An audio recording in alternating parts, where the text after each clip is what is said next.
record button there. You live. Live again. Yeah, corn hit record. Yeah, I reckon it's time to get to work, boys. Welcome back to the 307 podcast. I'm glad you guys decided to show up this morning. I was running a little late this morning. I want to go ahead and apologize to you guys for running late, but the police decided to pull me over for running a red light. Well, that's all right, man. We're patient. I did get a ticket, but I did not get a citation, is what he called it. He didn't even call it a ticket. He called it a citation. What's the difference between a citation and a ticket? Nothing. They're the same thing. It's the same thing? Yep. Well, he gave me a citation, and then but for running a red light, but he didn't get me for my expired tags. So, Well, they ain't expired. yeah, they are. Really? Yeah, they're expired. He told me they were expired, but he didn't write me a citation for it. So, You gonna pay it? Mr. Policeman, I thank you for not giving me that ticket for my expired tag. I know you don't give a crap, and I know you're enforcing laws that are unconstitutional. And I know that you're forcing laws that you shouldn't be forcing on free fellow citizens of your country. But good job anyways. What's up, Chill Weed? You grew that mustache over the week? It's been a hard life. Isn't that out of grooming standards for the Pope? No. Because I thought the Pope. Well, you're mistaken. Oh, you rewrote the grooming standards? I have a confession. Well, talk to the priest over there. Talk to the priest over there, son. Well, I mean, look, I have a confession, and I think it's only right to let the public know that, I've had a hard time growing facial hair because I've got low T. That's no secret. You hadn't had a hard time growing tits, though. Always got to make it filthy. Last week there was something wrong with his wrist. Now he's going tit. Anywho, that's no secret that I've had low T. I mean, hold on here. There you go. Anyway, actually, no T, not low T. You've got low T. I've got no T. But I got tired of it. And so I went to my doc and I said, hey, doc, what can I do about this? And he put me on a regimen of testosterone. So I bumped those levels up to 2,000 nanograms per deciliter. And I also asked him, can I take anything to complement this? It didn't sound sexy enough to me, just testosterone. Yeah. So I started, I don't want to give out my whole stack here because, I don't recommend this to anybody, right? Don't do this at your own risk. You should not do what I do. Seek a medical professional. Professional, yes. Yeah. This is not medical advice. But I started taking Anavar, D-Ball, It's good stuff. Deca, and Trin. What about Winstraw? Nah, I'm not really fooling with that. You're not going for the lean look? Yeah, that's what Trin's doing for me. I didn't want to. If you hit it too hard, on your first cycle, then, I mean, that's when you can run into trouble. So I'm doing something real sensible. Okay. That sounds like a pretty good supplement program you got going on there, man. Well, it's working so far. Yeah, it really is. I mean, that mustache came in thick. Yeah. Thick and quick. Yeah. So you must be doing something right. Yeah. Well, man, I'm proud of you for trying to get your testosterone levels up. I've been concerned about you for years now. You have zero drive. Right. You're really poor looking and pale. Right. You stay sick all the time, which, as a matter of fact, thank you for spreading your sickness through the entire team here. I appreciate that. Well, And so I'm hoping, I was wondering like at what point you were going to come in and claim homosexuality or something. Look, man, we don't joke about that on the podcast. Because you know, come on, no, that's because that's too far. start going filthy again. you were just going all the way downhill. So I'm glad you got your supplements. Hopefully you'll start acting like a man now. well, Even though you didn't do that at TMPT this morning. what do you mean? You didn't even do the workout. I saw you. Well, that's that was our fitness. I call it my fitness. It's not CrossFit. It's my fit. You'd argue that he didn't either, wouldn't you? Well, I would argue it's exactly what I was getting to. I mean, I did RX minus, and there's RX and RX plus. I did RX minus, and you did. I don't know. You didn't even do the weights that you were supposed to do. I did the workout. You just decided. Well, I did too. Whatever, dude. Well, I certainly did. Dude, I'm paying for you to be there, and you just make a mockery of it. Yeah. I'm paying for you to be there, and you make a mockery of it. I mean, you might as well, next time we do Team PT, why don't you just walk up in the dang gym there and just slap me in the freaking face, man? Well. Just slap me in my face, dude. Well, CrossFit is pretty much a disgrace. Well, Pope Chili, you're lucky you have the authority. Because if you didn't... You don't find CrossFit to be a disgrace? No, man. Well, you do your own thing every time you go in there. So does Blake. So does everybody. No, that's not true. You used the word every, and today I did what it prescribed to do. Well, So I that did would RX mean- minus. That means not every time. Well, The Pope deems CrossFit to be a disgrace, only to be made a mockery That's of. something Chris Gaines would do, ain't it? CrossFit? Yeah. It is.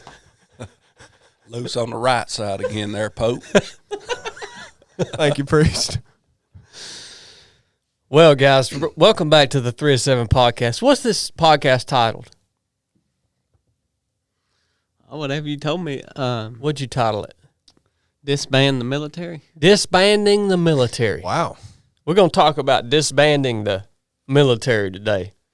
I'm going to tell y'all about that here in just a little bit. See, I'm actually rolling out my policies on Truck Talks.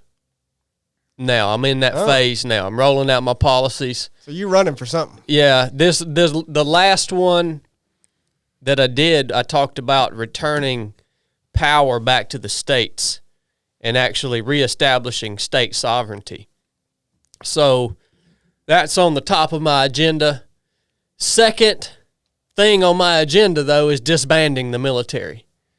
And we're going to talk about why and how and all that stuff later on in the episode. But right now, I've got to tell y'all, this episode's brought to you by our partners at Barbell Apparel. If you hadn't tried a pair of Barbell's jeans, well, you're just missing out. I'm going to go ahead and tell you. So here's their jeans right here. This is the straight leg athletic. Blake, you like the boot cut, don't you? No, I like the relaxed fit. Relaxed fit. It's kind of in between boot cut and straight fit. And this is they just released this 2.0 version. That was this year, wasn't it? Yeah, I think it was this year. Yeah. And so they were already awesome, and they made a bunch of upgrades that made them even awesomer. So the athletic fit jeans are built to handle whatever your day demands.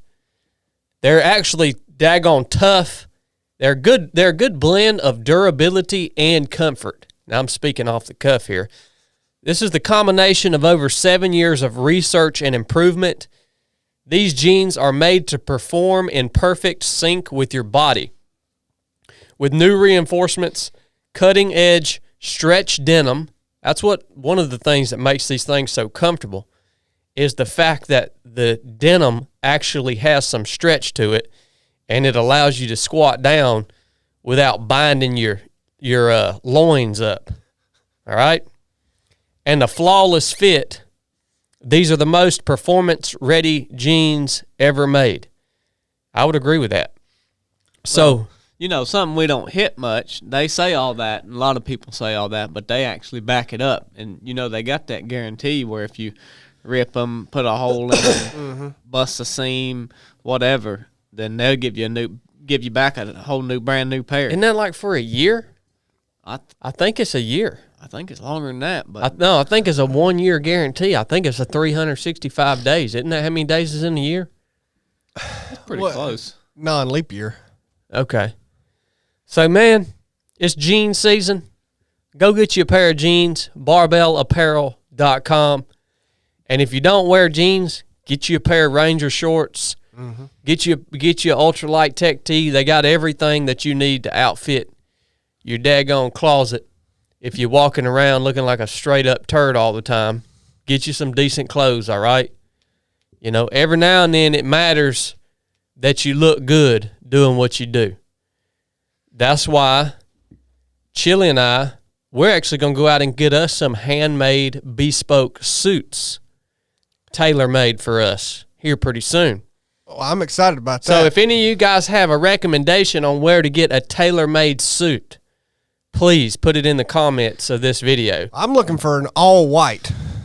Okay, well, we can do that. We'll find somebody to make you an all-white one. I mean, Chad's going to get a red one.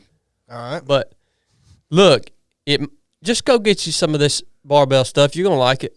All right? Thank you, Barbell, for supporting 3 to 7 Project. Yep. Good people. Well, we had kind of 2 separate adventures this weekend, man. The team split up Yeah, what the heck? and went to opposite ends. I want to hear about y'all's adventure. well, I've been purposely not asking questions about it because I wanted to hear about it today. well, where would you like to start? Blake kind of put this whole thing together, and he really just tried to aggravate us the whole time. That's That's the kind of mood he was in. yep. He tried to make true. mine and Corn's life very hard. That ain't true. So where would you like to start with the story here, Blake? Well, I mean, we just tell it like it is, you know. Oh yeah, I will. Yeah. We went down my good buddy Paul Wilder. This was his second 100-miler attempt. He had done another one, and some things didn't go right, so he did this other one. Him and his son Caleb and John Hogue went out to help him. And so for the longest, I wasn't planning on going down there. And then I thought, well, we don't have nothing going this weekend. And our leader, Chad, he's going to be out of town. Yep. So I thought. Now look. Let's make this story interesting, okay? So, let's go on down Yeah. there and support Paul. You know, I'd like to be able to be there for him. So yeah, we went down there, and there's plenty of stories to tell. Well, that's what I wanted to hear. I didn't want to So- hear anything that you just said. I'll start. Well, I'm not telling you this story because you already know all of that. I'm telling the listeners. Well, this just to story. go chronologically, we stopped down in Cordele, Georgia, and I had me a Sprite. That was the first big event of the. Yeah, these two juggers was sick wrong as a with you, dog. Chad? They was Let me tell my snotting story, and man. snorting and hacking and sneezing all over the. Yeah, that's car. where I'm at today, Bubba. Don't forget about the eye watering. Yeah, Corn was crying the whole way down the Oh, there. I hate it when my The eyes roof of his water. mouth collapsed as well. Yeah, dog. I blew it out. Not the hard part, but that soft part in the back. Corn blew so hard he looked like a grouper you had reeled up from 400 feet down in the depth. That his big old balloon coming out of his mouth. Busted my bladder, son. Dang. Yeah, so after Cordele, I had me a Sprite, and we went down, made it all the way to Jacksonville, and got us a hotel in Duval County. Duval. But anyway, that was a nice hotel, I thought. It was. Nice. I'm not as well traveled as y'all. And when we got off in downtown, I was like, I don't know about the downtown, son. I ain't never stayed like in the downtown. We pulled up and Corn said, it was like, high-rise hotel kind of thing with parking deck. And Corn said, I don't know. this place is too fancy. We ain't staying here tonight. He was looking for that Quality Inn, wasn't he? We ended up staying there. We got up to the room, and Corn said, "Dad, blast, I forgot my sleeping breeches." And I said, "Dang." He went in there. He said, "Dad, blast, forgot my toothbrush." I said, "Dang." Then he got up the next morning. He's going to take a shower. He said there's a ring of dirt in the tub there, and he forgot his shower shoes, so he didn't bring anything. He had this big old backpack, and I don't even know what he had in there, but he didn't have nothing in there. You can't take a shower in a dirty tub. You'll get ring. They had a dirty tub at the hotel? There was a ring, and this was the Hilton, son. Leave it to Chili to pick the Paris pick a would be hotel upset like about that. Well, come on. What the crap, man? Well, look, I want to What back city was this? Jackson Duval. Okay, Jacksonville. I want to back up a little bit because you, head of security, almost got into a fracas. Oh yeah, I believe somebody was trying to jump on Chili out in the parking lot. There was all kinds of. I mean, it wasn't extreme, but yelling and whatnot. And as I was coming out the car, Blake looked in the mirror and said, "No, it's just other people out there." Corn was half draw, door pop. That's good. Oh yeah. Oh, He said, "Somebody messing with Chili." Yeah. But anyway, when we left the next morning, got a pretty decent breakfast. Did what we could do. I mean, Corn, of course, he said, "Oh, there's a Porsche here at this restaurant. We ain't eating here." Hey, y'all gonna have to give me some grace on this traveling now. I'm serious. well, You'll get used to it. Yeah. But, we kind of got into the race there. We met Paul and them, and shortly thereafter, Paul went to blowing chunks. Yep. I mean, when you watch somebody throw up at mile, what was it, 40, 30? Yeah, somewhere right you in just there. hope they're going to rebound. Yeah. Because that's rough. Well, I mean, did you not think Paul was going to throw up? I mean, of course Paul was going to throw up. Well, it got pretty hot down there, and he was drinking that Coke and eating that meat sticks. So Oh, my gosh. Yeah, he threw up. But That's a bad recipe regardless. yeah, but no, he rebounded well right after it. So, Yeah, he did. but then what happened? I'm trying to think what happened after that. Was the next thing when we went to get the pizza? No, that was of the night. Okay. Yeah, That was of the evening. Yeah. The next one was at that Publix parking lot in the daytime. That's right. Yeah. Yeah. He looked good there. Yeah, that was a high for him, and probably the next notable story is, before y'all went when y'all went and got that pizza. Yeah. And that's Well, when so- I started. I ran a leg with him. About mile 65, something in there. 70, 60, 70. I don't know. Blake decided he was going to run a 13-mile leg with him. And, oh, gosh. And so, they come in and he tears off with them. And I tell Corn, I'm like, man, we better go get something to eat. Let's get us some pizza or something just across the road here. It was real late. And What city were you in? That St. Augustine I think we were past that. South of that now, maybe starts with an F. Flagler. Yeah. Somewhere Flagler between Beach. St. Augustine and Flagler. Something like that. And so there was a pizza place right across from the Publix, and I thought it looked good enough. I was just like, we just got to get something. Let's just walk over here and get it. So they're gone. We're just by ourselves, and we go in this pizza place, and it's fine. We order, sit down at this bar. It's just a normal it's loud. But, it's normal setting. And Corn, will you tell the story?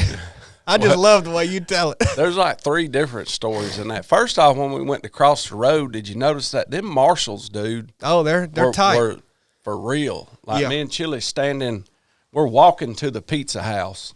So we're standing like in the driveway to this bank that's for sale or whatever. And he's like, y'all got to get on the sidewalk. You're going to get run over. So anyhow, we get over at the pizza house and order the pizza. And me and Chili's just sitting at this little makeshift counter waiting on the pizza and talking, looking on our phones. And Santa Claus walks in. And he goes over there and he orders his pizza or whatever, and just out of the blue. And I wish I could do his mannerisms of his face. I can't. Out of the blue, Chili spins his stool around real quick, leans his head back, Holy crow! It's Santa Claus! The whole place just, people's lifting up forks, stopping at their mouth, swing around and look at him. Santa Claus sort of looks at Chili, and smiles, goes back to doing his thing. We're cutting up, laughing. About 20 seconds later, he does it, spins around. There he is, Santa Claus! The whole place stops again. Well, about 10 minutes later, they got us. We're sitting there laughing, cutting up about that. And all of a sudden, the lights in this entire joint go out. It's like somebody cut the power. Huh. And when it happened, what was In the Club by 50 Cent 50 Cent. comes on. Popping bottles of Dub. I mean, go the shawty. club. It's your birthday. What it was. We're gonna party The place like it's your turned, birthday. not that I've ever darkened the door, but it turned almost into a strip club in a snap of a finger. And Sparklers going off. Sparklers going off. I'll be in the club. Come and give me a hug. I was waiting for somebody to jump up on the bar right yonder. Bottle full of bug. And it was somebody's birthday. That's all it was. I mean, freaked both of us out. They just, turned the place into a dang downtown club in like 15 seconds. Yeah, I was about ready to get out of there. Did then. it stay that way? No, it lasted about 15 seconds, didn't it? But it seemed like we was in there for an hour. Huh. And looking back on it, and I think it's manifested in Chili's head too, I was expecting somebody to jump on that bar so strongly that sometimes when I think about it, somebody actually did jump on the bar. But they didn't, did they? But they didn't. Yeah. Sure didn't. I remember that too, but I think that's a false memory. Yeah. But then I learned, we got the pizza. We crossed the road, and that's when I learned about Chili's celebrity status. When we got to that parking lot, everybody started noticing Chili. We was standing there talking to a guy, talking to him. He wanted to take a picture and whatnot. Moved on over. Some other people noticed Chili. Then somebody in the corner over there hollered, "Chili, corn!" And I'm like waving at him. And then somebody was, "Oh, is that?" Well, somebody first asked Chili if his brother was running this race. So I think he might have thought Chili was Blake for a split second. That happens all the time. And then the people beside them people, so like in a matter of 10 minutes, there was like 5 people that noticed Chili. And, of course, we stood there in the parking lot while we ate our pizza and talked to them. Yeah, he's well known. Yep. We saw I can't remember Zach's last name. He was on the early basic course. He was actually on John's basic course, John Hogue, and we saw them down there. And Chili got talking to his dad, and I Without knowing that was yeah. But then later on at that same aid station, y'all got to talking basketball. Yeah. And I went ahead and let his dad know that you was the connoisseur of basketball. Yeah. And he said, well, Of all sports. yeah. And he said, well, what do you think of, what team did he say? What do you think about Cincinnati. And, They lost that night, by the way. and Chili said, they ain't no good. And Cincinnati Jets. Yep. and that guy said, well, they beat Georgia Tech by such and such. And Chili said, they ain't no good either. And he said, well, they beat Duke by, and Chili said, well, Duke ain't no good either. Ain't none of them teams no good. And that guy said, huh. All right. Just shut that conversation right on down. Well, I sure did. Guess what? He was talking to me about how Cincinnati was going to win that night, and they lost. How about that? Meeting them, who you was talking about, Blake, when we first met them, reminded me of when that big travel van, Dooley travel van, was stuck. Oh, yeah. In the sound, about buried to the frame. Yeah, they just act like. And them dudes had like no urgency at all. They Yep. got 4 or 5 people helping them trying to get it unstuck. And they was like putting in no effort. Yeah, some At crew all. running the race just stuck their van and didn't even care. Yeah. Blocking all kinds of Strange. folks in, whatnot. Well, look, man, Florida's a weird place. When you go to Florida, weird crap happens. Oh, it was great. I don't know why I don't live It really is a weird place. I mean, I can't figure out why I don't live there. yeah, I mean, I would like to buy property in Florida myself. Yeah. Well, look, if you get out and do anything, Chili said it. If you want to make stories, all you got to do is leave the house.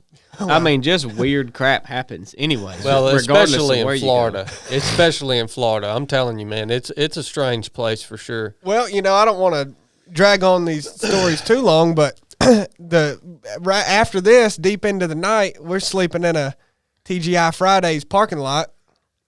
Then we get up and move to another little parking lot that's just kind of like one of these beach pull-off type things. And, speaking of the law getting after you, the fuzz, I'm laying outside of the vehicle. This derelict parking lot. Yeah, in a derelict parking lot. Blake and Corner are sleeping in the seats with reclined seats, and I just put my ground pad down on the ground. Like old vagabond. And I'm just, laying there.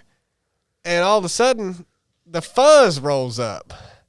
And they asked me, what did they ask? Now, what did they ask? Now, I don't want to misquote them. It's a little filthy. Tell them, Corn. She said, "What are you doodling?" Yeah. Turn the big side light on. Yep. Blind everybody. Oh, well, us in the corner. What are you right doodling? there. What are you doodling? And I just leaned up because I was trying to go to sleep. And I said, what now? It made Chili so mad. It would have made me mad too. And she said, I think she said it again. Yeah. What are you doodling?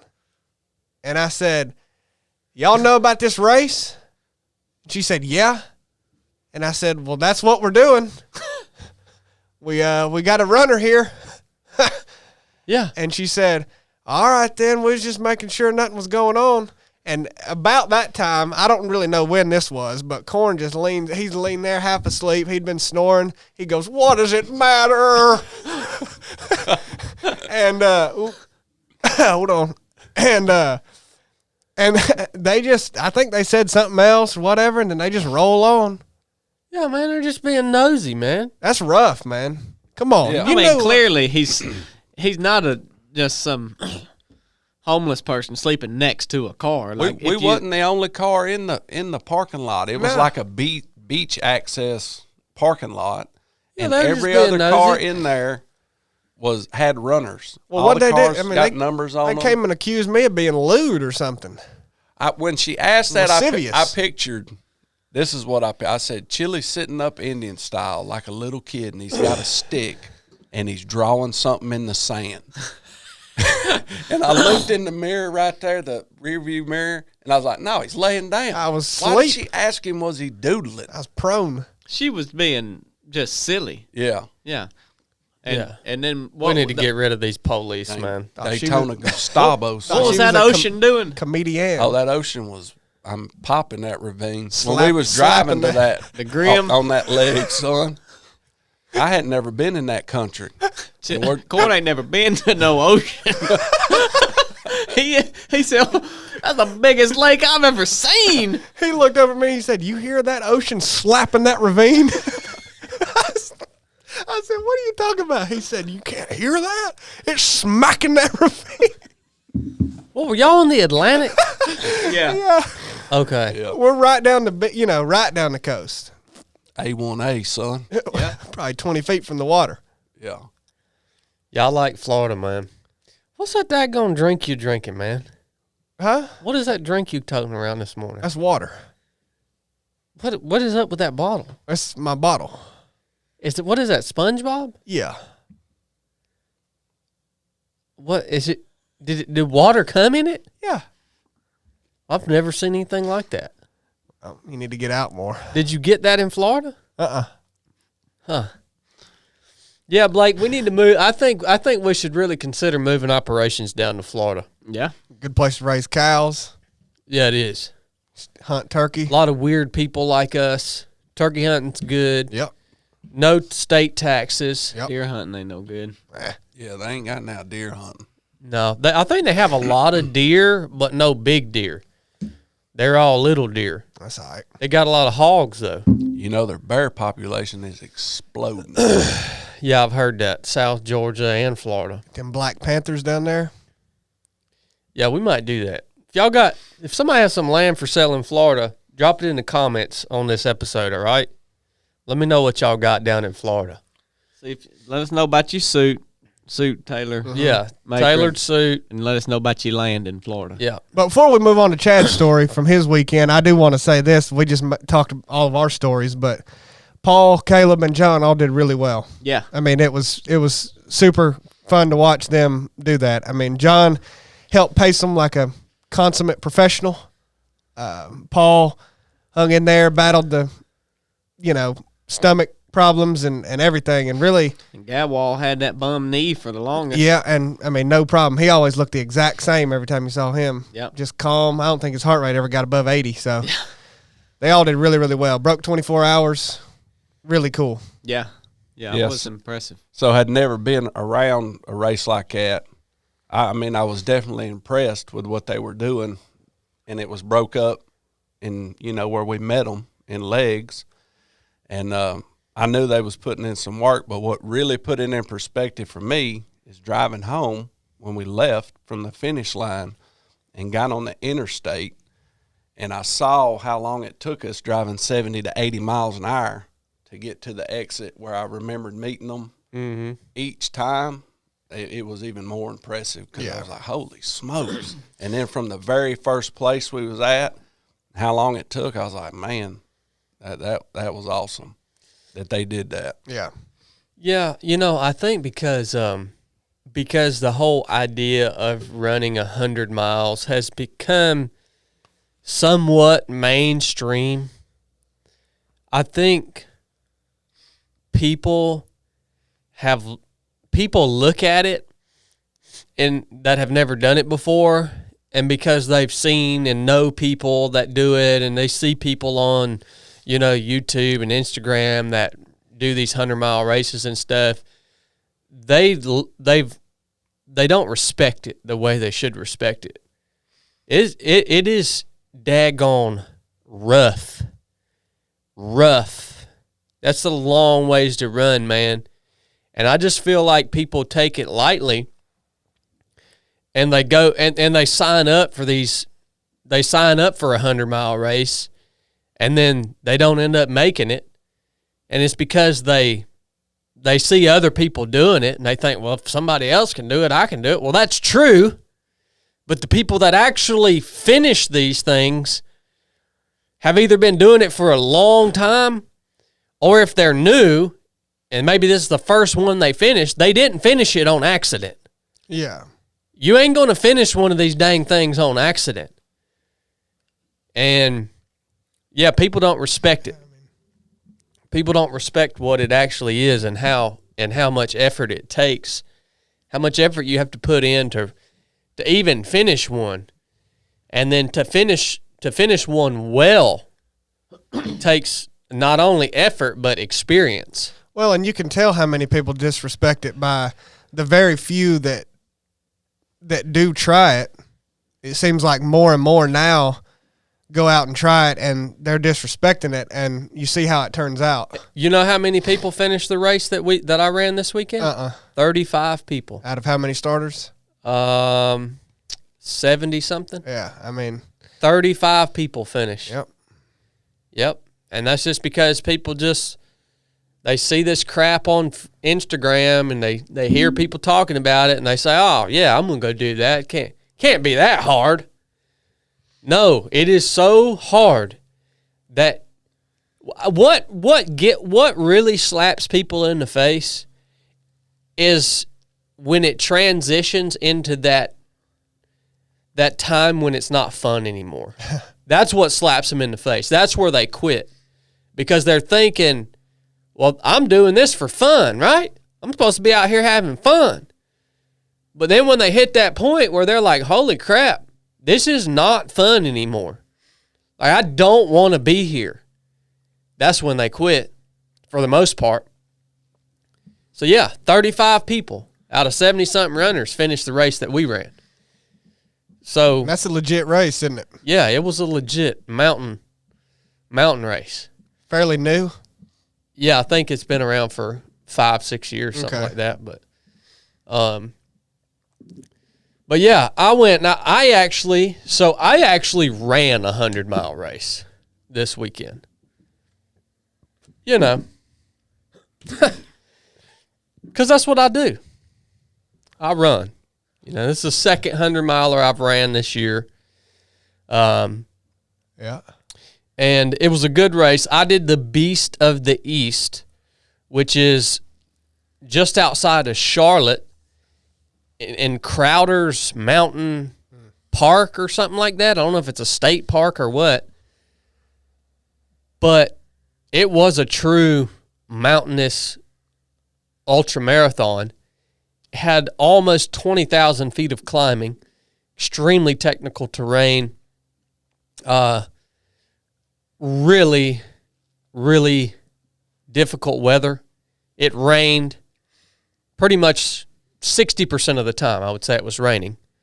But especially, I remember about 3 a.m. on Sunday morning, a big lightning bolt struck and a big boom of thunder out of nowhere. And about 30 minutes later, it came the hardest frog strangling rain that I have ever ran through in my life. It rained so hard for about an hour and a half that the sheets of rain were so dense that you could not see anything in front of you. You could see the ground right at your feet, and that was it. Because your headlamp was reflecting on this just massive sheet of rain, and you just couldn't see anything. The trails turn into literal rivers. And I freaking loved it, man. I mean, the closest thing that I have ran through in terms of weather would have been the storm that hit on my first 100-miler, which was the Cruel Jewel. We had a bad storm hit the first night of that race. And I'm going to tell you what, man. You out there at 4 a.m., you've been running for 18-plus hours, and this daggone storm hits, and you got to keep running through it. It'll make you harder than woodpecker lips, son. That's when most people quit. That race was when that storm hit. Yeah. That's when most people quit. So weather was nasty. Terrain was nasty. It was all good. I ran with my friend Bean. You guys probably heard Bean on the podcast a few episodes ago. And he did this race as a charity event to raise money for a cancer patient to seek alternative care. You guys heard all about it on the podcast, and Bean got it done. Congratulations, Bean. Outstanding job. Him and I ran together the whole way and got it done with an hour to spare. Now, a couple lessons that I want to share with you guys that were just kind of reinforced in my mind during this event. One is the fact that what you are doing right now is determining your future. In other words, what you are doing today is determining what the end of your story is going to be. And I think we really lose sight of that. I really do. I think when we get into just the day-to-day grind of life, right, we find ourselves in the position where the way that we're living is just that we're just going through the motions of life, right? And we don't reflect upon the actual truth that what we do today or what we do each day is actually determining the outcome of our future. We are writing our story. What's the end of your story going to be? Well, you're writing it every single day. But we lose perspective on that. We just go through the motions, man. We just freaking dilly-dally until we get to the end, and the end of our story isn't what we wanted it to be. And then guess what? You're freaking screwed. You're screwed. The reason I say this is because that's the way this race went. My buddy Bean, I wish I had him here today. My buddy Bean just thought he was going to go out there and just, kind of hike this thing. Just kind of, it was going to be hard, but it wasn't going to be that hard. It was going to be fun, which it is fun. I mean, I had that thought many times out there. There ain't nothing better than this. I'm out here in a new place, running through the woods, just grinding. There ain't nothing better. That's why I love it. I love trail running. But we got to about mile 60, and, I was just kind of letting Bean do his thing. I'm running with him, right? He's not running with me. I'm running with him. So I'm just letting him do his thing, and I kind of drop a few hints every now and then, like, hey, man, we got to move with a purpose here. Like, this ain't the pace. This ain't the pace. But nonetheless, just let him do what he's doing, We get to about mile 60. I come into the aid station.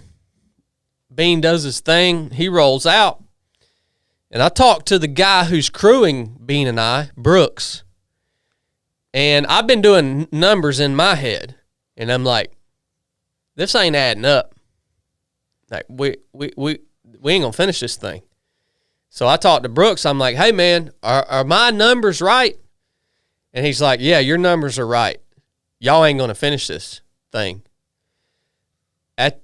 You're not going to finish this thing even if you're able to maintain the pace that you've been running for the last 60 miles. Even if you're able to maintain that pace, you're still not going to finish. Well, that's a big problem. Because usually after about 60 or 70 miles, the runner slows down. So even if we kept that pace, we weren't going to finish. So here we're faced with this big problem. And I told Bean straight up, I'm like, look, man, here's the reality. We've been dilly-dallying along, having fun, going through the motions, right? For the last 60 miles. Well, now that's put us in a position where the end of this story ain't going to be what we want it to be. And you're going to have to make a decision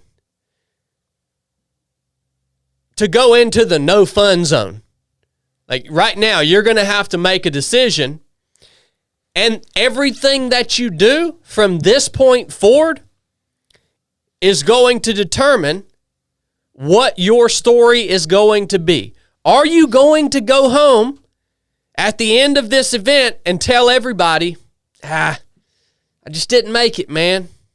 I wasn't able to finish. Or is your story going to be, we got it done. We did the thing that we set out to do, right? But if we would have operated that way from the very beginning, taking into consideration the things that we're doing right now are impacting our future, if we would have started in that mindset, we would have had the proper sense of urgency. We would have done the things in the beginning that we needed to do to write the story that we wanted to write and be able to tell. If we would have started that in the beginning, it wouldn't have been so freaking ugly in the end. And a lot of you guys that are just going through the motions in life, and you're at mile 60. You're in your freaking 40s, man. You're at mile 60, right?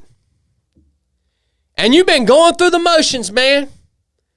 You just been making your paycheck. You just been doing whatever for the last 40 years.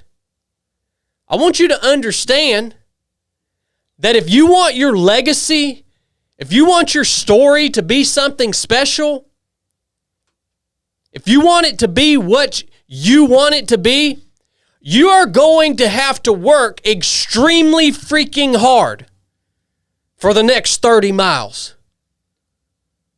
Or if we're putting it in terms of years, 20 to 30 years.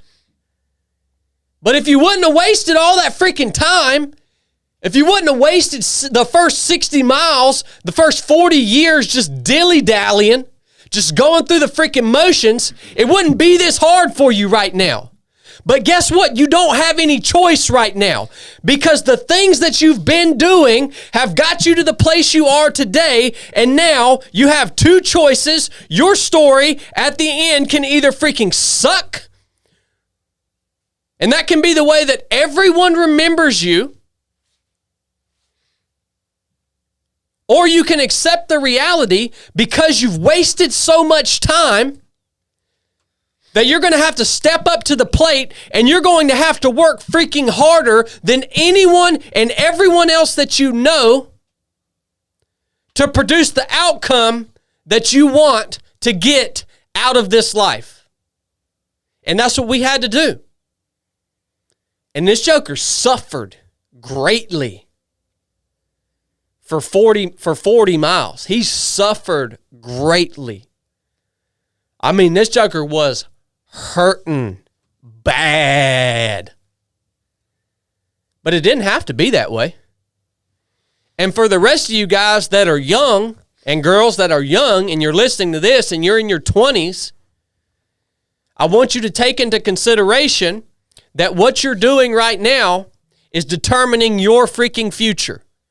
Right now, in your 20s, actually your late teens, it's determining your future. Whether you acknowledge it, whether you know it, whether you like it or not, what you are doing right now as a 20-year-old man or woman is determining the outcome of your future. So assess yourself. And if what you're doing on a day-to-day basis is not putting you on the trajectory that you need to be on, then you need to change something now. Instead of waiting until you're in your late 40s, save yourself the pain, man. Save yourself the suffering.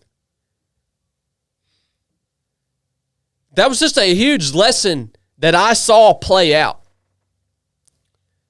You can't just waste time in your 20s and 30s. Because it's going to put you in a hard spot in your 40s, 50s, and 60s where you're either going to lose or you're going to have to work really, really hard to turn things around and to cross the finish line strong.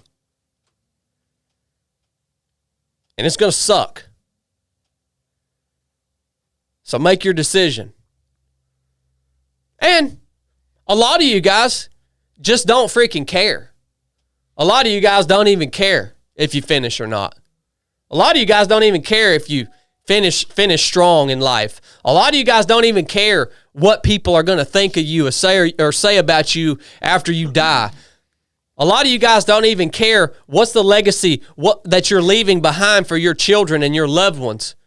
What are you building that you can hand down to the people that you love and care for? A lot of you guys don't even freaking care.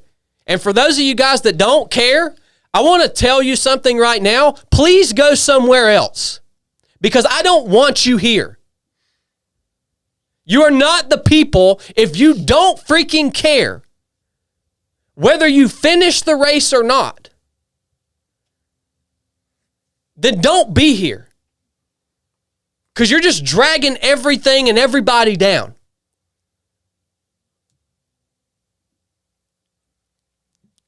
That's my lesson.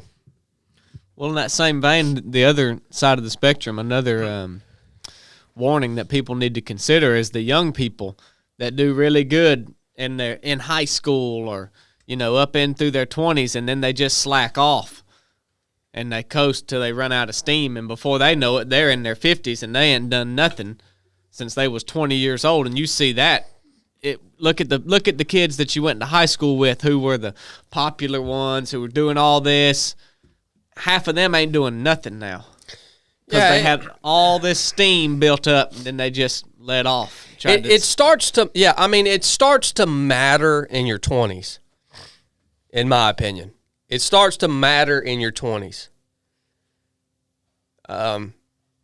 Because in my teens, I had no concept of like creating I had no concept of what even a good life looked like or any of that. But what's gotten me to where I am today is the culmination of what I did in my 20s and 30s. Yeah. So that's really where it starts to matter. But the good news is, as I've already discussed, the good news is is that if you're at mile 60, it's not too late. Because I saw it happen this weekend. But I'm just being upfront with you. It's going to be painful, but it's not too late. And that's the good news. That was the good news for us at this race this weekend. At mile 60, we can actually really hunker down and get to work, and we can still create the ending of the story that we wanted to achieve. So maybe some of y'all needed to hear that good news. Maybe some of y'all have gave up because you thought it was too late to start. It ain't too freaking late to start. Corn, you're a perfect example of that. Oh, absolutely. You're in your late 40s now. Yeah. He just started getting after it in the gym in his late 40s, man. To change everything about his physical fitness and strength. Intentionally. I'd say I'm definitely at mile 60 when it comes to that, especially. Physical. Yeah, physically. So, thinking back in the 20s and my 30s, looking at things differently, and then also, being an alcoholic at that time, but nonetheless, looking at the way I feel a lot of men were raised in the South in my generation, working was the biggest part of your life, your employment. So doing the best you can at that and working hard was the top priority. But once that becomes easy and you start letting the respect of your peers feed your ego, that's when you're just so comfortable that, hey, I've done what I'm supposed to do. Yeah. I'm at the pinnacle. I'm the best operator in this whole part of the country. I can do anything and everything. Me and you had the conversation before. It was never a mindset of, hey, I need to be working out. I need to be taking care of my body. That never. I'm telling you, in that industry, the construction industry, it never crosses very few people's minds. I know. I mean, I was in it for the majority of my life. Mm-hmm. The only employment, the only career that I was in that it did cross minds when I was a police officer.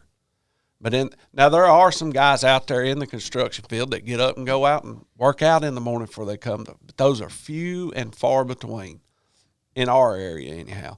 So it never crossed my mind. So I floated all the way through, and it never really clicked in my head until I went to the basic course. And I've known you and Blake all your life. Listen to your podcast and listen to you talk and everything else way before that. And then when I went on the basic course and then went on the proving grounds, I was like, holy smokes. Like, it just started clicking. Dude, time is running out. You are about to be a pud. You're about to be the dude sitting in the house at 60 years old because you can't do anything else. Yeah, you had this 20, 30 year where everyone respected you as this awesome worker, but what else have you fed your family with? Just food and a roof. That's it. Yeah. So I definitely relate to what you're saying 100%. 100%. And I'll be the first to tell you, because my boys have watched me do the same thing, I can see where they're hitting those same marks. They're respected at work. They work hard at work. They're always at work. They don't miss any days. That was definitely relayed to them. Nothing of the, you got to be spiritually, mentally, and physically fit. Nothing of that was passed down to them until here, within the last 2 or 3 years. Yeah. It was just never a conversation. Never. Yeah. At all. And like I said, I attribute, it's not an excuse. I feel it's reality. I attribute that to the way I was raised about having worth ethic was the most important thing. Yeah. You had to provide for your family. Those are the things. And, going to doing hard things. Well, the hard things in that type of environment and culture is the hot water heater busted. You got to fix it at 9 o'clock at night. Yeah. There's no way in the world, unless it was just something whacked out, that I'm going to hire another man to do to one of my vehicles or to my house or go fix my mom's house. Those were the hard things to do. You've worked a 12-hour shift. Now you got to go home and fix together, or your mama's roof's leaking. You got to fix that. You know what I mean? The alternator went out on your wife's car. Yeah, and all of those are honorable things, right? Yeah, those are all honorable things, and I totally get what you're saying. Culturally, I totally understand that culture because I grew up in the same culture, very similar culture, same place that you are from, and those are all really honorable things, but I don't want people to think that what I'm saying is putting down the man who has worked his whole life, who has provided for his family and his extended family, his mother, his the people around him. He's been that person, that provider. That is honorable. But what I'm telling you is there is more available. There is more available. Because we should all do all the things that you're talking about doing. We should work hard. We should provide for our families. We should be skilled as men and women, by the way. We should all do all of those things. But the end of your story, I want the end of my story to be that I did all of those things and I was physically fit. I was a strong person. I held myself well. I took care of myself, right? I want that to be part of my story. That I was a good servant of Christ. I want that to be a part of my story. That I went out of my way to do extremely hard things to set the example for the men around me at a super, super high level. Like those are the additional things that I want to be my story. I want that to be what's said about me in the end, you know? And so that takes a lot of freaking effort. And it takes double effort if you decide that's what you want, like me. It takes double effort if you wait till you're halfway done with your life to start it. The biggest blessing that I had, I don't know if it's the biggest blessing. The best thing that I ever did in my life, the best decision I ever made was to join the military when I was 19 years old. That was the best thing that ever happened to me. The second best thing that ever happened to me was when I got out of the military. Because I got what I needed to get out of it. And if I would have stayed in there another 10 years, I would have just been going through the motions. But I got out at the exact right time. But that started for me in my 20s. That started the ball rolling and thinking about there's more to this story than just being a hard worker. There's more to this story. That got the ball rolling for me, man. This may be too long of an answer, but what did you need to get out of the military that you reference? So much, dude. It may be too long of an answer, but I mean, like, what are you referencing when you say that? A big one is I needed to see the example of a man who I could aspire to be. I needed to be around that. And when I joined the military, like, I remember the first time I ever met Frank Cutler. Frank Cutler showed me a type of man with a story that I never imagined was possible. I thought it was just in movies. He showed me the example of a man who not only was a hard worker, well-traveled, smart, physically just hard as a stone, mentally hard. He cared about people. He was there as my SEAL mentor, right? He was interested in pouring back into other people and training us and teaching us. And that was the first time that I saw a man who I was like, that's a man. Like all the jobs I worked before that, all the men that I was like, good men. I was around good men. They weren't terrible. They weren't terrible people. But this was the first time I had seen this dude that was like, holy crap. He's got all that stuff plus. And then you leave there and you go through boot camp and you're around these dudes, man, and they're in the drill instructors or the RDCs. They're in their uniforms. They carry their head high. Man, they've accomplished something. They've been places. They just have a different just sense about them. So that was one of the things that I needed to do, is to put myself around these people that I never even knew existed, man.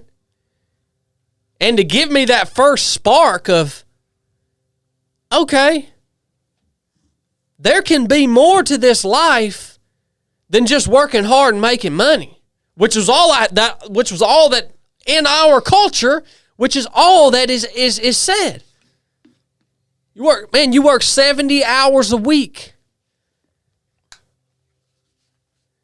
So I needed that. And then I needed those men to call me out. I needed those men to teach me discipline. Like I needed them. I had zero discipline. I needed them to teach me discipline. Discipline is doing, in my mind, it's learning the process of doing things repeatedly that you don't want to freaking do, but you do it anyways in order to accomplish the mission. What else did I need out of the military? I needed a place that I could go where I could make mistakes and be held accountable for them. That's another thing we're missing out here. That's another thing we're missing in the construction industry, in any industry. You know what? You make a big freaking mistake, man. What's the worst thing that happens? They let you go, right? You get fired. Not down, because they can't find nobody. Yeah. Or you don't even get fired. So nobody out here really holds anybody accountable. Can you hold yourself accountable? What do you think? I think that is possible. That's what I'm asking. Is that even possible? Yeah, I do. I think it's possible to a certain extent. Now, when I was young, I couldn't hold myself accountable because I didn't even freaking know anything about what accountability was. Like, I didn't even have a clue, man. So, yeah, man, that really. Yeah, that time in my life that's the best decision I ever made. 100%. Because you know what I would have done if I wouldn't have did that? I would have wasted my 20s and 30s. Would have wasted them. I mean, unless the Lord would have stepped in some way that I can't foresee. Just the trajectory that I was on, they would have been wasted. And I wouldn't be here talking to you today. That's the honest truth. So, that was my lesson from the race that we ran this week. Yeah. Everything else just reinforced. Be patient, be present, deliberate, all that good stuff. It works. It works, man. It was funny too, man, because out at that race, I'm not kidding you, man. like, there were so many people out there that listen to this podcast and that watch this YouTube channel. That's cool. And there were a couple of different groups of people out there who had met up by way of 3 of 7 project and our training events. And so that was the coolest part for me, was seeing the fruits of what we've been doing for the last daggone, I don't know what, 4 or 5 years. Actually seeing tangible results outside of, something that we are organizing. And I mean, just dozens and dozens of people I got to talk to out there and spend time with, and that was really cool to see everyone come together, and especially these couple little groups that were out there come together and put the things that we teach into practice. It was funny, man, because a couple of the guys that I was running with, they, as I was running with them, I think they were kind of taken aback that, like, I was actually a good runner. Yeah, I think they were kind of like taken aback by it, like, because I think that people are so used to being fooled on social. I think people are starting to catch on to most of what they see on social media. It's just a ruse. It's just a facade, right? And I made a joke one time when a couple of guys were talking about, dude, you're a good runner. Like, I'm thankful that you're out here. I'm thankful that you're out here with us right now, because we're getting to learn some things about running, because I kind of switched into instructor mode that last 40 miles. And I kind of got to put on a little master class for them. And who didn't think you could run? Well, I mean, that's odd. Yeah, but I just thought you were a bum? Well, like, yeah, obviously I run, but, he can't really be who he is on social media. Like, he can't really be that. I just thought you were going to suck. Yeah, he can't really be that. And it was funny, I made the comment one time, I was like, yeah, guys, I appreciate y'all saying that about me, but, yeah, I'm just a social media influencer. That's really all I am. I don't really run. But it was cool to be out there with people who never met me before, who have just, listened on the podcast or seen on Instagram or whatever, and just to be able to be real with them, and teach them and pour into them and do what I could, or even just have a conversation and tell them thank you. That was cool for me.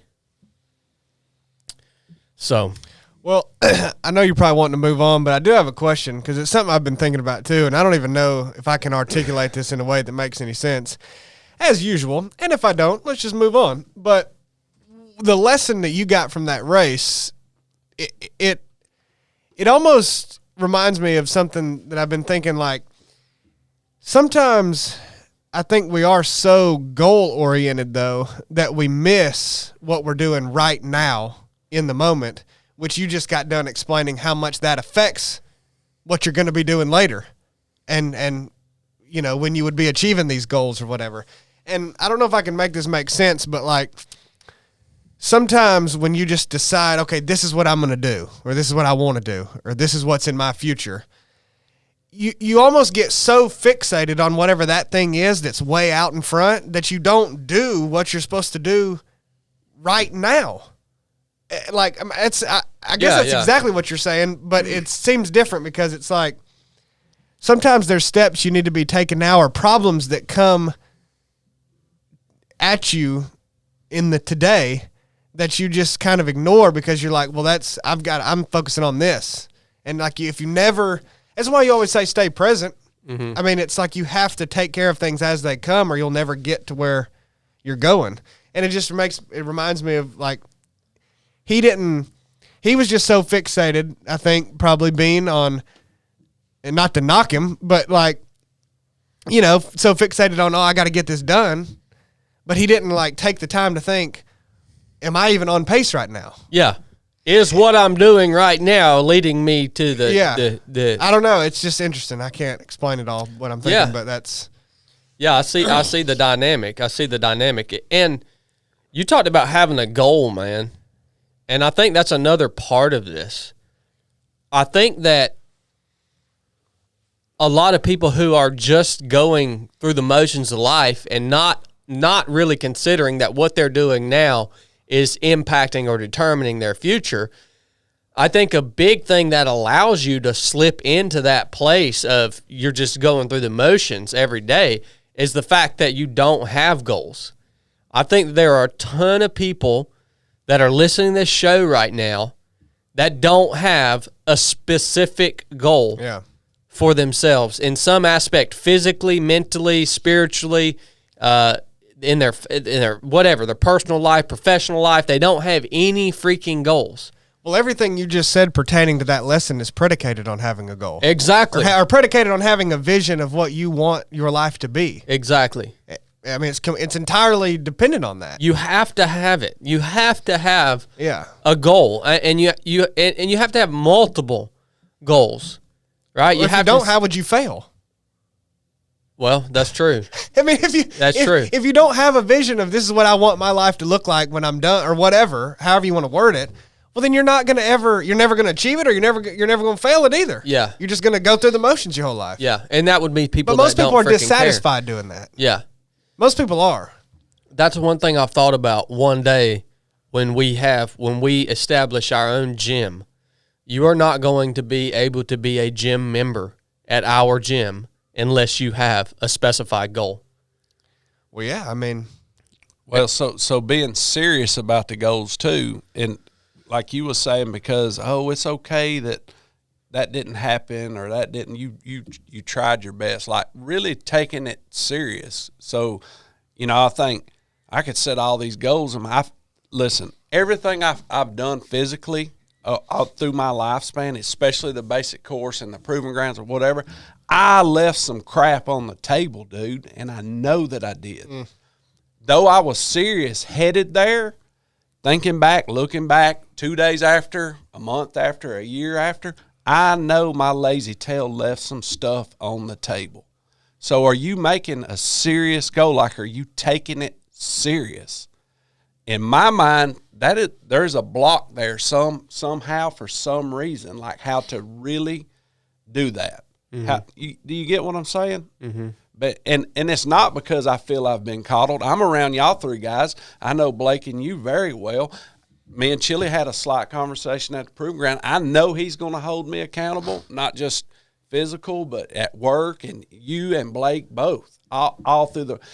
If nobody's going to take your goal serious too, and they're going to share it with you, and they're going to do a 100-mile race or a backpacking trip or an elk hunt or whatever, and they're not going to hold you accountable, they're not taking your goals serious either. Mm-hmm. Yeah, and that's what I've thought about. That would be when we are able to establish our own gym space. It's going to be part of that. Is you're going to have to actually write your goal up somewhere where everybody in there can freaking see it, right? And taking that goal seriously. I think the first thing that you have to do, at least the first thing that I have to do to take any goal that I set for myself is, and I speak kind of specifically toward physical goals. The first thing that I do is I completely take quitting off the table. In other words, once I set that goal for myself, in my mind, there is legitimately no other option. Like there is no, I didn't finish, I wasn't able to do it, I didn't train hard enough, I didn't do this, I didn't do that, I just got tired of it, I changed my mind. Nah, Yeah. I just take quitting off the table. And I've talked about that a little bit on the podcast before about how when I stand on the start line of a long race like this, it's serious because I feel the whole burden of the race on the start line because I know what I'm about to have to go through because I don't leave myself any other options. Well, to me, it's more than that even. It's what is your goal based on as well. And for me, the reason you take it so serious, like you just said, is because it's more than just what you want to do. It's more than just like if we're checking off the list here and you say, okay, well, do you have a goal? And it's like, yes, I do have a goal. And it's like, well, why do you want that goal? And it's just because I just want it. It's just what I want. Well, that may be, but like if there's no driving reason behind that, then you're still going to fall flat probably. Yeah. And like for you, the goal was you've articulated it many times. It doesn't have to be anybody else's, but it's strong. Your desire is not just because you want to go run the Beast of the East 100. It was to support Bean. It was to meet all of the people that listen to the podcast and look up to you and keep providing the example for them and for whoever watches you and for whoever your team is and everything else. I mean, that goes way beyond you just want to. Yeah, you're right. It goes way beyond that. You're right. Like, if your goal at the end of your life is to actually die to yourself and live right, desire righteousness above your own desires, then that goal and whatever other goal you have is not just because you want to. You want to for reasons that are way beyond yourself. That's another part of it that you're going to have that. Yeah, maybe that's hard for some people to understand, but I understand it very, very well. Yeah. Because actually a lot of my goals are the antithesis of what you would say I would pick if I was just picking it for purely selfish reasons. Right. It's what you want to do, but it's what you want to do because of a higher reason. And not just, it's just what I want to do. Exactly. Yeah. I'm just telling you, that's essential I understand for actual long-term success. Yeah. I understand that completely. Yeah. Yeah. Yeah, I even understand that. I understand that on all levels, from physical goals to business goals that we have. It's like, why do we want to continue to innovate and add things to what we do as a team in business? Well, it's because, like, it sounds, people may not believe me, but I want to see these guys prosper. That is what drives me. And as we continue to bring more people on the team here, as we continue, like, I want to see everyone who is part of this team at 3 of 7 Project, like, I want to see everyone prosper financially, physically, spiritually. I want to see them prosper beyond what they could have ever even freaking imagined. And so that is, on a daily basis, to be honest with you, that's what drives me in a big, big way. You know? And you talk about, why you want to continue to innovate. And because I look at it like, do you think stagnation is even a possible state of existence for a human? Because I don't. I think if you're not progressing in some way, you're regressing. Yeah. I don't even know that you can even, like, people talk about stagnation. I don't even know that that's real. Yeah. I don't think that's a real state of existence for a human. It's definitely not real in business. I don't think it's real physically or spiritually either. So if you don't innovate and progress and work on goals, then you're going to regret. Don't just think you'll stay where you're at. Mm-hmm. You'll get worse. Yeah, you will. Yeah, you're either moving forward or you're moving backwards. That's it. That's hard to accept for a lot of folks. You got anything to add on any of this, Blake? No. Oh, weren't we supposed to talk about disbanding the military? Yeah, that's what you said. You just got done talking about how the military was good for you. So why would you want to disband it? Oh, yeah, that's my second policy. When you guys elect me as president, the ultimate solution, Oh, Chad Wright for president, we are disbanding the U.S. military all right. completely. Okay.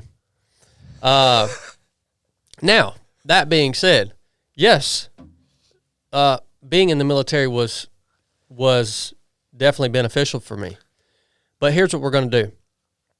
We're disbanding the U.S. military, and what's going to happen is every state is going to maintain their own military force. Every state's going to have their own special operations unit.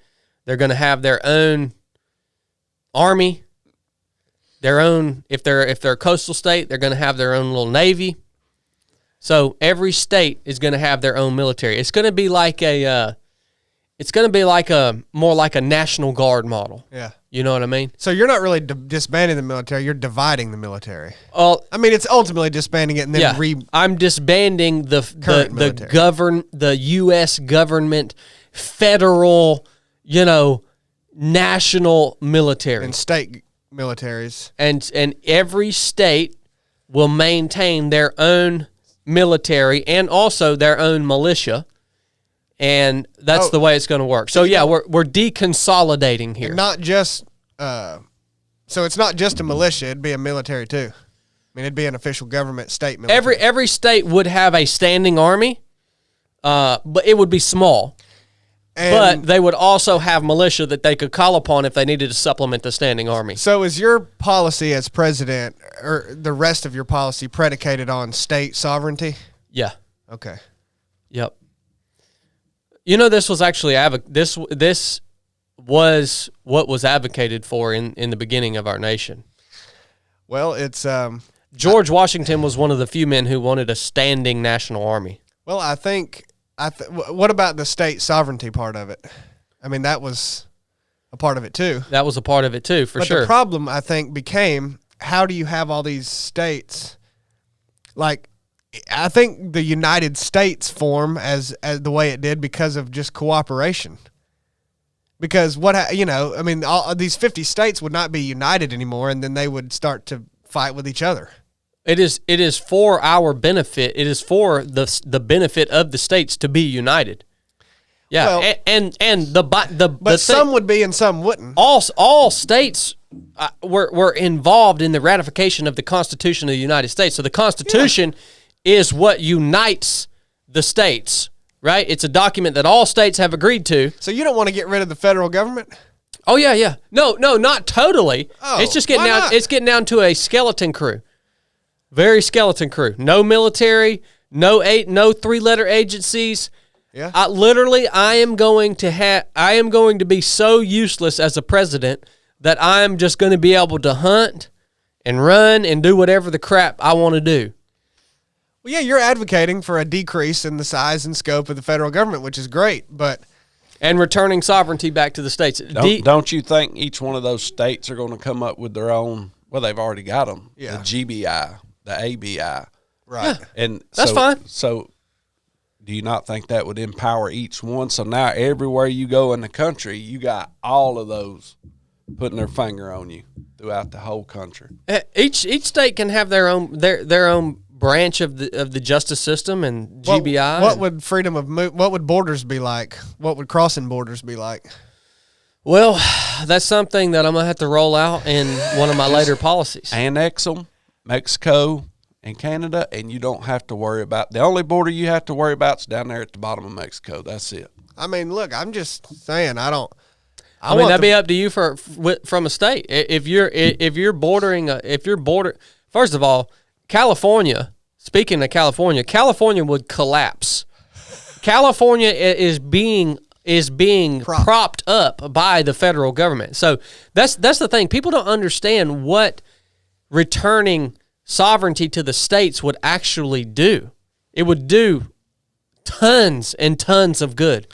Well, it would do a lot of things that a lot of the public were not happy with as well. Is just why I'm playing devil's advocate with some of that. I mean, I want the federal government to be smaller too, but it would cause most of the public. I mean, well, there are no solutions.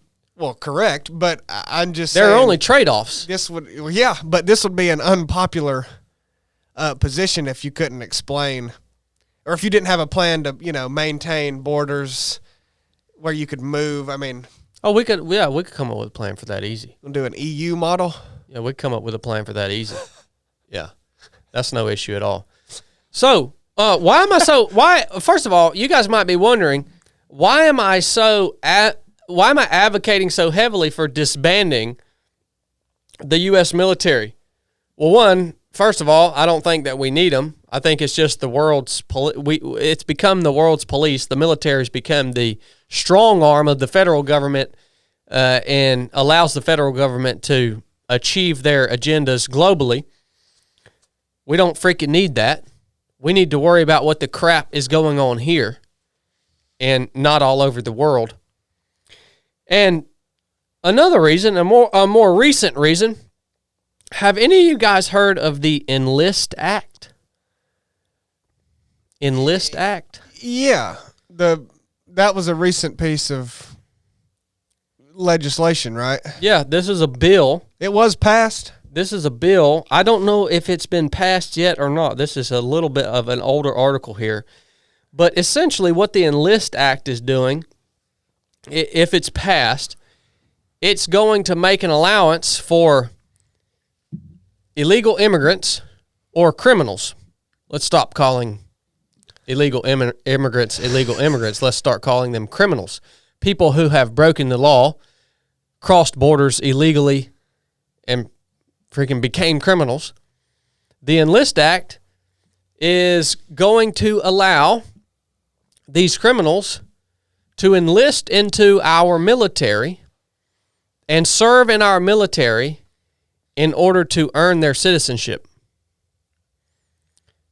Does anybody realize the problem with that? Well, I mean, they don't want to let those bodies go to waste. So is why they're doing that. For you guys that don't know, our military is really missing the mark on their recruitment. I wonder why. I wonder why we're missing the mark on recruitment. And so that's what the politicians advocating for this act are saying. Well, we've got this massive, pool of people that we can pull off of in order to shore up the ranks, in order to start hitting our recruitment goals. So why don't we just allow these criminals who have crossed the border illegally and now are existing in our country, why don't we just allow them to enlist and serve in our military and then give them citizenship? It solves the problem of the recruitment numbers that we can't seem to hit now. I want you to imagine a situation where this bill gets passed, the Enlist Act, and we have millions of non-citizens serving in the U.S. military. I want you to then imagine a situation where the federal government decides to impose their will upon you, and they decide to use their military to do so, and that military that's coming after you is filled with ranks of illegal immigrants who are only serving in the military so that they can earn their citizenship. Now, when those individuals, when those types of soldiers, when they come against us as Americans, do you think that they are going to hesitate on the execution of any order that they are given by the U.S. government? Do you think, because at this point, it's not like, oh my gosh, I'm an American and they're asking me to go and fight against Americans. It's no longer that. We will have a military full of people who if they are chosen to be wielded against the true American citizens, of course they are going to carry out whatever orders they are given, Because guess what's in their mind? Well, if I go through here and kill all these American citizens, what used to belong to them is now going to belong to me. That's why they're doing this. They want to fill this military with non-citizens so that they can then turn and wield them against true citizens of America. See, they'd have a hard time doing that right now because Americans fundamentally don't like killing other Americans. But when you've got some cat from freaking China or Syria or Guatemala or wherever the crap they came from, who the only reason they're doing their job they're doing is so they can earn citizenship, when you've got those people carrying rifles and imposing the will of the federal government against the citizens of America, there will be zero hesitation because they know if they freaking kill you and me and all the rest of us, that then they are going to be given what we had. That's why they're doing this. It's freaking dangerous, man.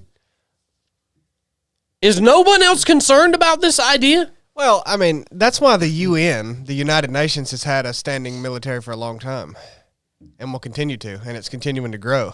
I mean, that's what that's for. I mean, that military would be given authority over every country on the planet. You know, it'd be a similar circumstance. Oh, it'd be a worse. I mean, that's the circumstance you're going to see if you see any of them is the UN stepping into. I mean, because they can recruit. Yeah, the size of that military would be. It could be anything. It could be whatever they wanted it to be, and you'd have a hard time with that. And yeah, that's all. You know, the more global cooperation that you see unfolding, the more that will be a reality. And it's under the banner of the UN.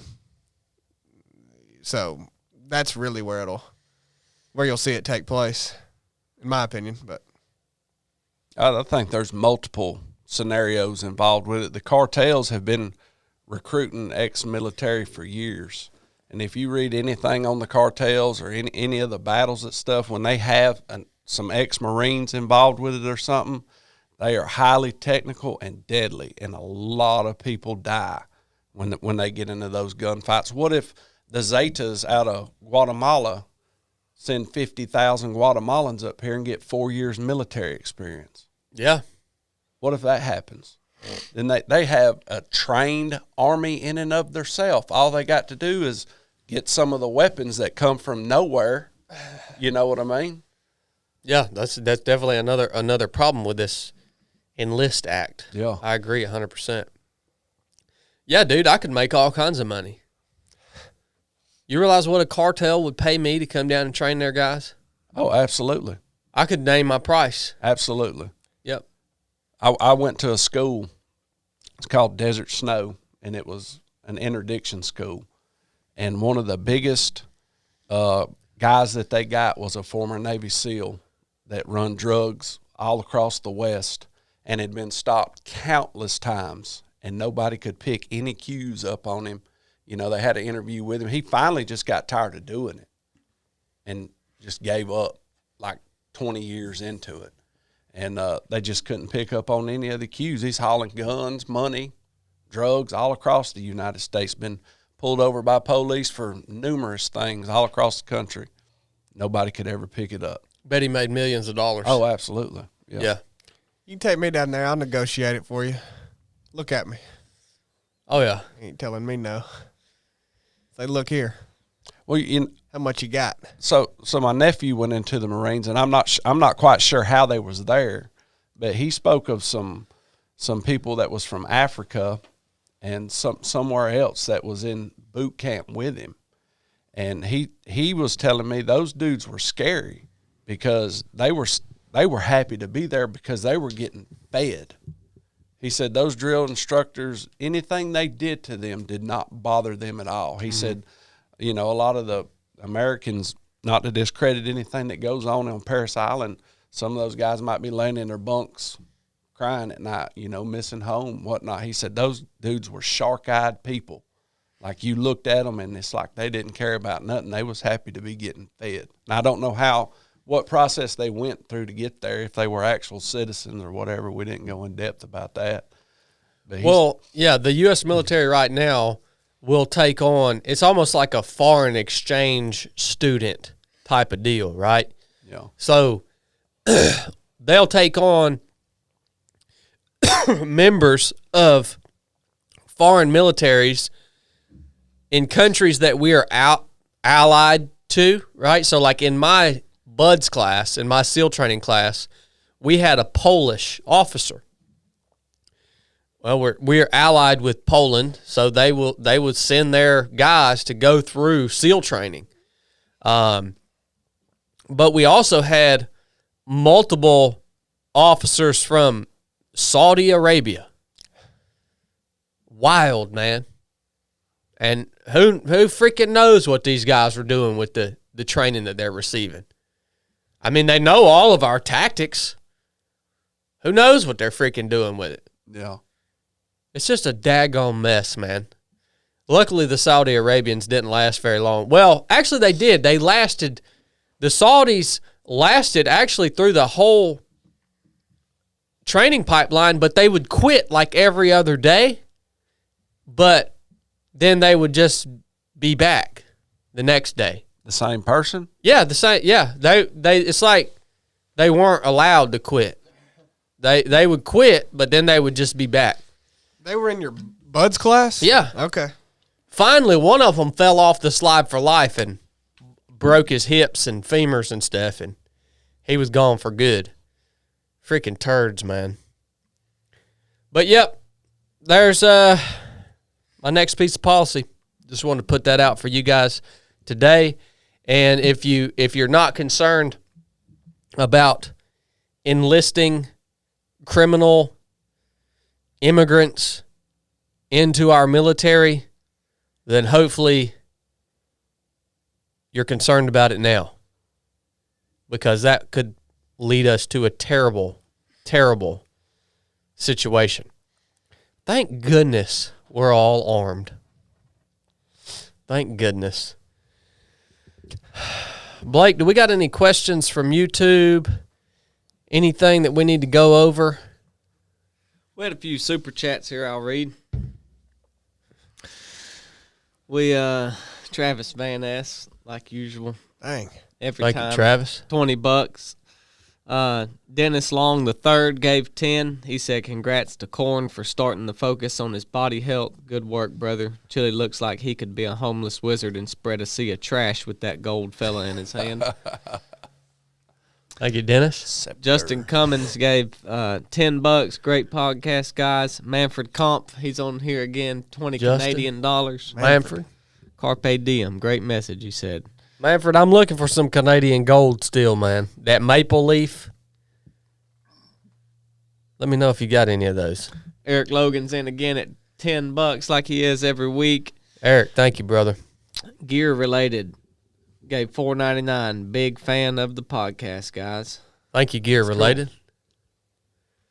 That's what we got. We ain't got no questions from nobody? I don't know. You know how that is. You're going tech guy, man. You know how that goes. You know, People we hit on there talking about, some guy just commented maple syrup. So, here, that's what we got in the chat here. That's what we Blake- call a smooth brain. Blake starts really having contempt for the chat after a while, and it's really not good. And he also, once he hit that 90-minute mark, I see him over there. He starts going. I wonder a lot of times about the YouTube commenters and stuff. Like, I wonder how many of them are actually real people. Yeah, it's not all of them. Yeah, it's not all of them. Let me tell you how this YouTube chat room works. People don't come on here because they're interested in our podcast. There's about 10 that are on here for that. The rest of them just go around YouTube and they look for chat groups to jump in, and they start just commenting this random stuff and talking about whatever it is they want to talk about. They probably mute the podcast because there's only about 10 people on there that comment in relation to what you're talking about. So that's how these chat rooms work. They just surf around and they say, "Oh, yeah, there's one. Let me jump in there and see what's going on." You know what those the perfect way to describe those people. I got this term from my buddy Andy Frisilla. They are non-playable characters. Yeah, NPCs. Yep, they are NPCs. They're like, did any of y'all ever play the video game Grand Theft Auto? Yeah. And in the video game, there's just like these characters like that are just walking up and down the streets constantly, but they're not part of the scenario. They're just there. NPCs. Yeah. So all of I don't know, maybe 60% of people on YouTube are non-playable characters. Like their existence does not have any bearing on anything whatsoever. They're just that maybe they're real flesh and blood human beings, but they're just like bots. So I'm acknowledging the fact that there are a lot of non-playable characters out there, and you, if you are that, just go dig a freaking hole somewhere and crawl in it, man. Mix between a smooth brain and a turd. It's a smooth turd. Yeah. I wouldn't call, well, maybe some people would call some of the times that you go out and speak motivational speaking. I think you'd also be good at demotivational speaking. If you go to a crowd of YouTube people and you just tell them, why don't you go dig a hole and die? You're a bunch of NPCs that don't mean freaking nothing. Go pound. Literally have add no value. That'd be pretty good. Add zero value to anything. Like, I can't comprehend these people, man. I really cannot comprehend these people. If you were going to take the time to type something into a live chat or to make a comment on anything that you see online, if you're going to do that, stop and think, am I adding value to this conversation? Is what I'm about to say going to add value? Is it or is it not? And if what you're saying doesn't freaking add value, then the best thing that you can do is go dig a freaking hole and crawl in it. Okay? Well, some people, they say, well, it's going to add value to me because all I'm trying to do is make Chad mad, and I just did, so I'm happy. I mean, that's what some people's motivation is. Not a lot of people's motivation is maybe to add value to the conversation. Yeah. Well, the main thing, I think if I had to monitor the live chat like Blake does, it would be extremely detrimental to me because I think I would lose hope in humanity. And that doesn't need to happen. I still need to be hopeful that most people out there, I still need to imagine that most people out there are not non-playable characters, that they have value to add, that they are intelligent, that they're able to think deeply. You just need to pretend. That they're able to solve problems. I need to be able to pretend that is the case. And if I had to watch that, I would think I would lose hope in humanity. So I can't watch it. Oh man, I know you love it. Oh, but you've already cast off your hope in humanity. I will not know who said that. I just love it. I mean, it's hilarious. You don't find it amusing that there's somebody out there who would comment maple syrup? Yeah, I think they that's spell it SURUP. Oh yeah, and you don't think that's funny? I think that's funny. Oh yeah, you love it. I mean, yeah. I don't know. I mean, all I know is some people probably just want to bother you, and Like what? Okay, So what is you dude that come in maple syrup? What is your life like, man? Like He may have a good life. please tell He me, might like, be like 10 years old. yeah, please tell me what is your life like that you actually have the, not even the time, but like what is going on in your head, dude? Like what the crap are you, man? Larry Bird said Larry's always on Yeah, here. yeah. He said Chili's an ex-troll. An ex-troll. Chili's probably got like 10 YouTube profiles. He's probably the one making half these comments on here while we're sitting here talking. Ex-troll? The heck, man? Come on, Larry.